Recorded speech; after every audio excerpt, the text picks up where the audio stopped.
I don't know why. Sometimes people have more love for their animals than they have for little children. I apologize, Your Honor. Is there a reason she's crying?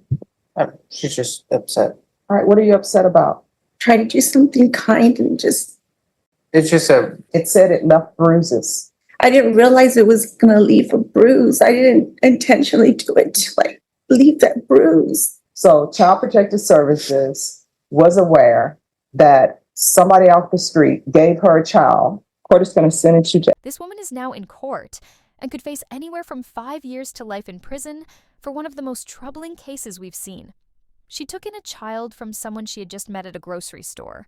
No paperwork, no contact with Child Protective Services, and no police involvement. After that, she completely failed to care for the child properly. While I can't go into all the details here, the video does touch on parts of the case, and it's truly heartbreaking. What's even more upsetting is that she seemed to treat her pet better than the child she claimed she was helping. Judge Boyd was visibly disturbed by her behavior and didn't hold back when addressing her in court. The judge made it clear just how serious and unacceptable the situation was. Let us know in the comments. Do you agree with the judge's reaction, or do you think she was too lenient? Let's take a look at how Judge Boyd handled this shocking case. State of Texas versus Yvonne Monica Perez. Can I have parties announced for the record for the state? Allie Jackson. Defense. Matthew Allen. Are you Miss Perez? Yes, ma'am. Yes, Your Honor. Counsel, have you received all the discovery? Did you review it with your client? Yes, Your Honor. Court will find that the state is in compliance with discovery. Ms. Perez, did you review the true bill of indictment with your attorney? Did you understand it? Yes, Your Honor. Counsel, do you waive the reading of the indictment? Yes, Your Honor. State, are you proceeding on the indictment as presented? No, Your Honor, we are waiving the repeater enhancements. I cannot find the judgment. No objection. All right, did you review the document entitled Court Admonishments and Defendants Waivers and Affidavit of Admonitions with your attorney? Yes, Did you Your understand it? Yes, Did you Your sign it in all the appropriate places? Yes, Your Honor. Did you understand you're charged with assault intentionally, knowingly of serious bodily injury by omission with a child? Did you understand that's the offense? Yes, Your Honor. Range of punishment is 5 to 99 years or life in prison and up to a $10,000 fine. Did you understand?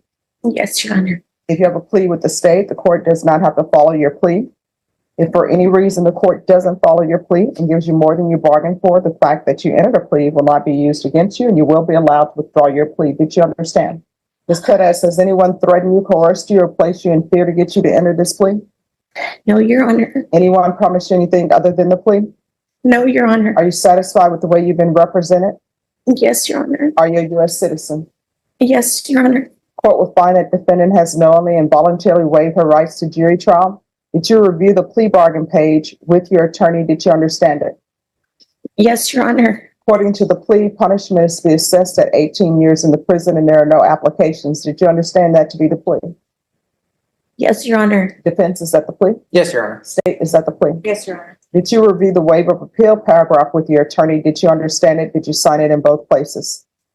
Yes, Your Honor. Did you understand by signing that you're waiving your right to appeal, the only items that can be appealed are written pretrial motions that have been filed, heard, and ruled upon by the court? Did you understand? Yes, Your Honor. Counsel, are there any such motions? Just the motion for continuance from yesterday. Then to the offenses charged, how do you plead? Guilty, not guilty, or no contest? No contest. State, any evidence? State Officer States Exhibit 1. No objections.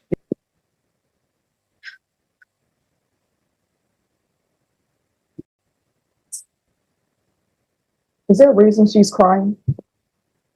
She's just upset. All right, what are you upset about? Situation. I didn't expect this. What's upsetting you about the situation?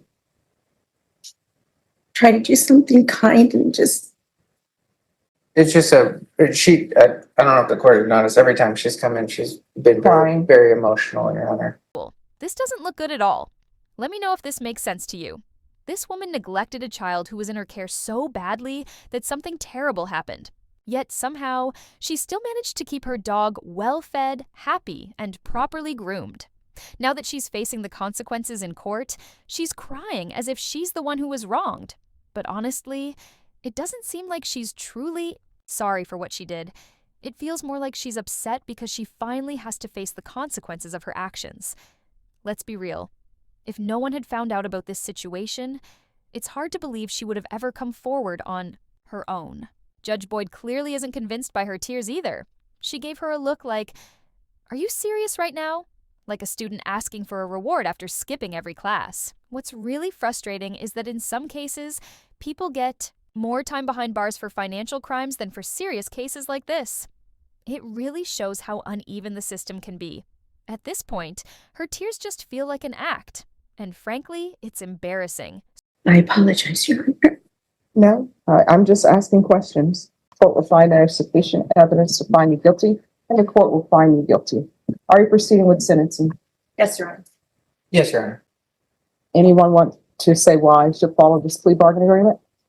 I can speak briefly on that, Your Honor. I think the stipulations, so the way that she came about, Ms. Pettis came about to have the child was kind of strange to begin with. She, in my opinion, I think, saw these two children that were on the streets. Her and her partner tried to help take them in. And then obviously there was an incident that Ms. Pettis describes a week prior to this where, again, she should have taken the girl in for medical treatment immediately. And then obviously she fell from the stairs. Let's backtrack a little bit. Because it says in the stipulations that there were two people outside of the store. She says she's being a good Samaritan. So she takes them both back to her apartment. And then she tells one of them, I can no longer keep you here. You need to leave.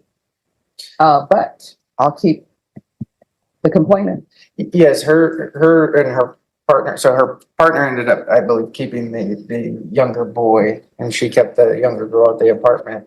And is this younger boy currently alive? Yes, Yeah. Your Honor. Yes. And where is he? As CPS has removed him, I believe he's with other families. Okay. The incident described that is the leads to this tragedy. Obviously, Yvonne describes it as she's playing. Obviously, the kid shouldn't be playing on the stairs. We know that. She hits her head and her back. She seems like she's okay as far as checking on her. She's eating, watching So why TV. was she pinching her as a sign of as punishment? Because that's what it says in the steps that she would pinch her. Yes, Your Honor.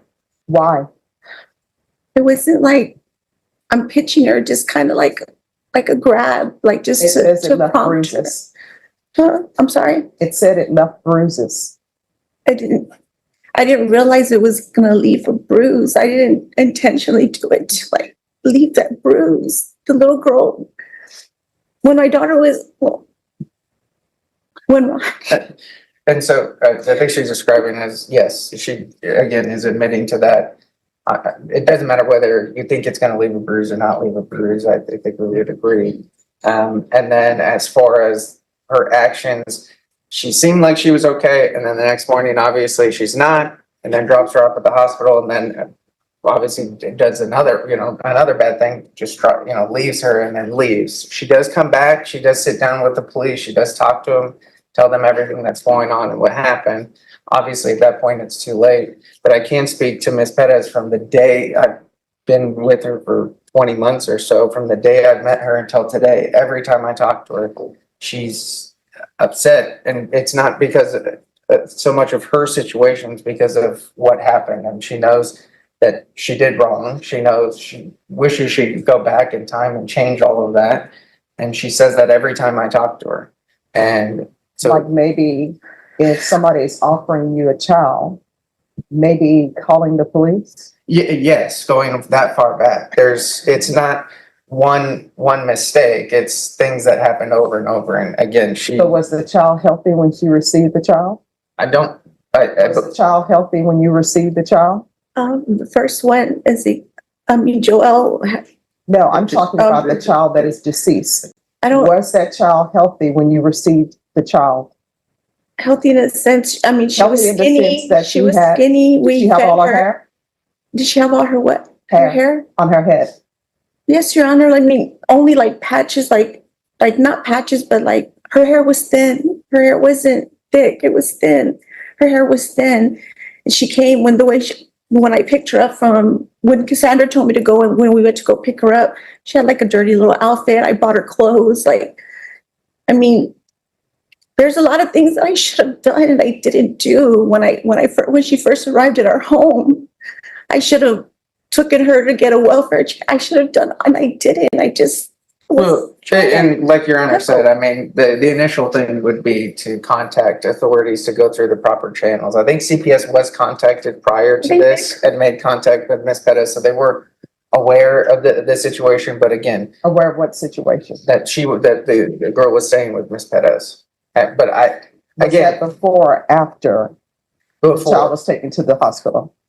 before, I believe. So Child Protective Services was aware that somebody off the street gave her a child, and she picked up the phone and called Child Protective Services and said, No, "I have this child." No, Ms. Pettis didn't. They contacted her. So again, I agree with the court. She should have done a lot of different things. Well, I mean, I'm just unpacking things a little bit. Yes. So, The mother has extensive history with CPS and had different children taken away, so I think CPS was checking into the whereabouts of Ronnie and Howell. all right. It was told that. So that's how CPS found out that the child was in her care, Yes. and CPS did nothing. Parent. Okay. I mean, CPS workers sometimes, well, many CPS workers are overworked and underpaid, but I'm wondering why would a CPS worker, and this is just a side note, why a CPS worker would leave a child with somebody that a mother just gave to that's a complete stranger. I guess that's something else that needs to be addressed. Absolutely. And I'm glad the judge brought it up. If Child Protective Services keeps missing serious red flags like this and no one holds them accountable, then what's the point of having the system in place? Yes, the woman on trial is clearly responsible for her actions, no doubt about that. But this entire situation feels like a tragedy that could have been prevented. How does someone who was this careless suddenly act like a saint the moment they're in front of a judge? It's hard to believe. Her story just doesn't hold up. It's full of inconsistencies, yet she's still trying to act like she's the victim in all of this. What's even more frustrating is that there have been cases where a child missing. Just a few days of school led to a much faster response from CPS than what happened here. It just doesn't add up. Let me know in the comments. Do you believe her story? Because to me, this isn't someone who's misunderstood. This is someone who's reckless and potentially dangerous. Yes, and like I said, the circumstance behind it are, to put it, I guess, strange, and that's one of the things that I found strange as well, to, I guess, put it nicely. But So why am I following this plea? Your Honor, at this point, the state, after much back and forth, we recommended this plea due to what is actually being charged, and what we can prove. It becomes a question of whether or not we can prove that she did not seek adequate medical attention in terms of she has training as an LDN and attempted to keep an eye on the child at home, and it becomes whether or not we would be able to prove that she failed to do so due to how it is charged, Your Honor. And so at this point, we do feel 18 years for what she's charged with is appropriate. All right. And does she have a license as an LVN? I'm assuming She did in the past. She did in the past, and then I needed to renew it it's because expired, is that right? yes, and Yes. then I started going to school to EC. Oh, sorry. that's okay. It's expired. All right, this is what the court is going to do. As previously stated, the court is finding you guilty. Court is going to sentence you to 8 years in the prison, give you credit for any time served. There's to be no contact with minors. There's to be, Judge, did you say 8 or 18? 18. Okay. Yeah. Just make sure. Did I say 18? Okay. All right, thank you. It's okay. Matt and I are just this All right, morning. 18. All right, 18 years in the prison, credit for any time served. There's to be no contact with minors, and there's to be no employment in the future with minors or vulnerable persons. Is there anything else with regards to sentencing? Not sentencing, we do have victim impact, Your Honor. Only one. All right, did you review the document entitled Trial Court Certification of Defendant's Rights to Appeal with your attorney? Did you understand it and did you sign it? Yes, Your Honor. Because this is a plea bargaining agreement, because I followed your plea bargaining agreement, and because you waive your right to appeal, you do not have the court's permission to appeal. Because this is a felony conviction, you're not allowed to own or possess any weapons or ammunition. If you have a question over what a weapon or ammunition is, you'll need to speak to an attorney. Do you understand? Yes, Your Honor. All right, we can go off the record. Here's the thing, whether you had your LVN license or not, I saw where you took your dog to the groomers. When a child is sick, you take a child to the doctor. Yes, Your Honor. I don't know why. Sometimes people have more love for their animals than they have for little children. Let me know in the comments. Do you think 18 years was enough time for her to learn her lesson? Because honestly, it felt more like a light sentence given the seriousness of what happened. Just by looking at her, she seems to be in her 40s, which means she could be out by 58. Still young enough to rebuild her life like nothing ever happened. But let's be real, once she steps into that prison, things won't be easy. Inmates, don't take kindly to crimes involving children. There's no fresh start when your charges carry that kind of weight. And seeing that she's already in a wheelchair, you have to wonder if word got around even before her sentence started. This isn't just jail time, it's a long reckoning. And in that environment, her past won't be forgotten. So, what do you think? Was the judge too lenient, or was 18 years the right call? Drop your thoughts in the comments, and major shout out to Time Served Cordach for finding and sharing this clip. Thanks so much for watching. See you in the next one.